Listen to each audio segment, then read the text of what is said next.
اور نماز ادا کرتے رہو اور زکات دیتے رہو، اور جو بھلائی اپنے لیے آگے بھیج رکھو گے اس کو اللہ کے ہاں پالو گے۔ کچھ شک نہیں کہ اللہ تمہارے سب کاموں کو دیکھ رہا ہے۔ اور یہودی اور عیسائی کہتے ہیں کہ یہودیوں اور عیسائیوں کے سوا کوئی بہشت میں نہیں جانے گا۔ یہ ان لوگوں کے خیالات باطل ہیں۔ اے پیغمبر، ان سے کہہ دو کہ اگر سچے ہو تو دلیل پیش کرو۔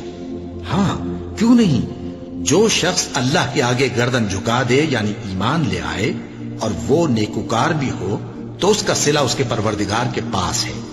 اور ایسے لوگوں کو قیامت کے دن نہ کسی طرح کا خوف ہوگا اور نہ وہ غمناک ہوں گے۔ اور یہودی کہتے ہیں کہ عیسائی رستے پر نہیں، اور عیسائی کہتے ہیں کہ یہودی رستے پر نہیں، حالانکہ وہ کتاب الہی پڑھتے ہیں۔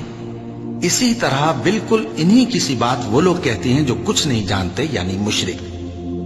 تو جس بات میں یہ لوگ اختلاف کر رہے ہیں، اللہ قیامت کے دن اس کا ان میں فیصلہ کر دے گا۔